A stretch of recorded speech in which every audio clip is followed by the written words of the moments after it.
साथियों नमस्कार, आप देख रहे हैं GS4 न्यूज़ और मैं हूं मनीष।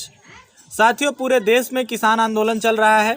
कृषि बिल जो आया है संशोधित होकर, उसके विरोध में लगातार किसान सड़कों पर हैं और इस वीडियो में हम किसान क्यों विरोध कर रहे हैं इसके बारे में चर्चा करेंगे और साथ ही साथ किसान आंदोलन में जो मीडिया बदमाशी कर रहा है उसके बारे में भी चर्चा करेंगे।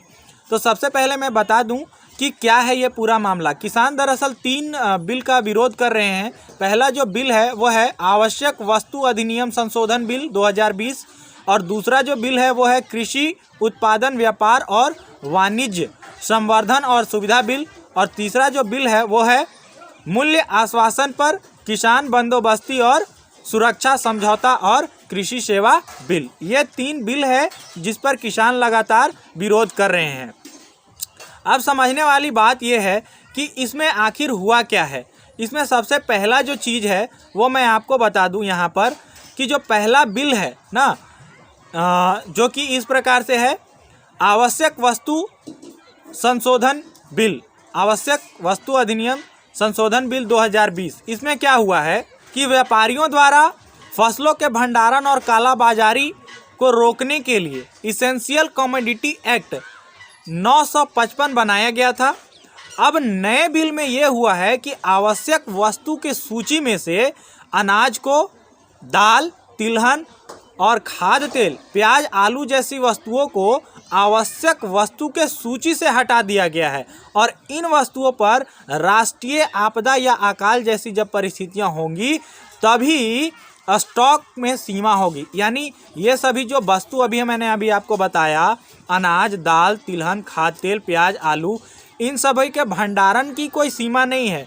तो जो पहले से जो लागू किया गया था कि भंडारण की सीमा, इसके समाप्त होने से होगा ये कि लगातार बड़े मात्रा में बिचौलिए जो हैं कि कम कीमत पर लोगों से, किसानों से सामान खरीदेंगे, अनाज खरीदेंगे और उसको क्या करेंगे कि अपने भंडारण करेंगे और भंडारण के बाद फिर क्या करेंगे कि वो लगातार इसे धीरे धीरे मार्केट में उतारेंगे और बहुत ही कम कीमत पर इसको बहुत ही अधिक कीमत पर बेचेंगे।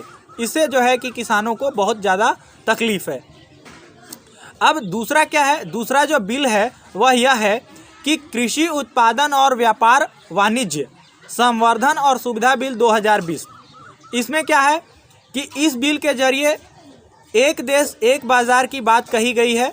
किसान अपनी उपज देश में कहीं भी बेच सकते हैं, किसी भी व्यक्ति को बेच सकते हैं। ये सभी बातें तो अच्छी है, लेकिन समस्या ये है यहाँ पर कि जो राज्य का जो नियम था, जो राज्य नियम बनाया हुआ था मंडियों के लिए, वो नियम अब सिर्फ मंडियों में ही लागू रहेगा, मंडी से बाहर वो नियम नहीं लागू होगा। तो इससे ये होगा कि इससे भी कालाबाजारी बढ़ेगा। जो पूंजीपति हैं वो क्या करेंगे कि खरीदेंगे, सामान को रखेंगे और उससे क्या होगा कि वो बार बार जो है कि धीरे धीरे करके उसको बेचेंगे। अब किसान संगठनों का क्या है कि कहना कि भाई इस तरीके का जो व्यवस्था है जिसमें कोई स्टॉक का कोई सीमा नहीं है, जिससे क्या होगा, भंडारण अत्यधिक होगा, पूरा बाजार व्यवस्था जो है कि ख़त्म हो जाएगा और किसानों को जो है कि काफ़ी नुकसान होगा। अब तीसरा बिल क्या है, तीसरा बिल यह है मूल्य आश्वासन पर किसान बंदोबस्ती और सुरक्षा समझौता कृषि बिल 2020। ये तीसरा है, ठीक है। इसमें क्या कहा जा रहा है कि छोटे और गरीब किसान ऊंचे मूल्य की फसलें उगाते तो हैं, लेकिन पैदावार की जोखिम भी होती है और उठाते भी हैं किसान। लेकिन इसमें क्या होता है कि कभी कभी किसान जो है कि लॉस में चला जाता है। तो इस बिल के जरिए क्या है कि किसान अपना जोखिम कॉरपोरेट खरीदारों को सौंप कर फ़ायदा कमा सकेंगे, ऐसा इस बिल में कहा गया है। फसल की बुआई से पहले ही किसान जो है कि अपनी उचित दाम तय करके खरीदार से अनुबंध कर सकते हैं, ऐसा मतलब इस बिल में कहा गया है, सरकार की ओर से ऐसा कहा गया है।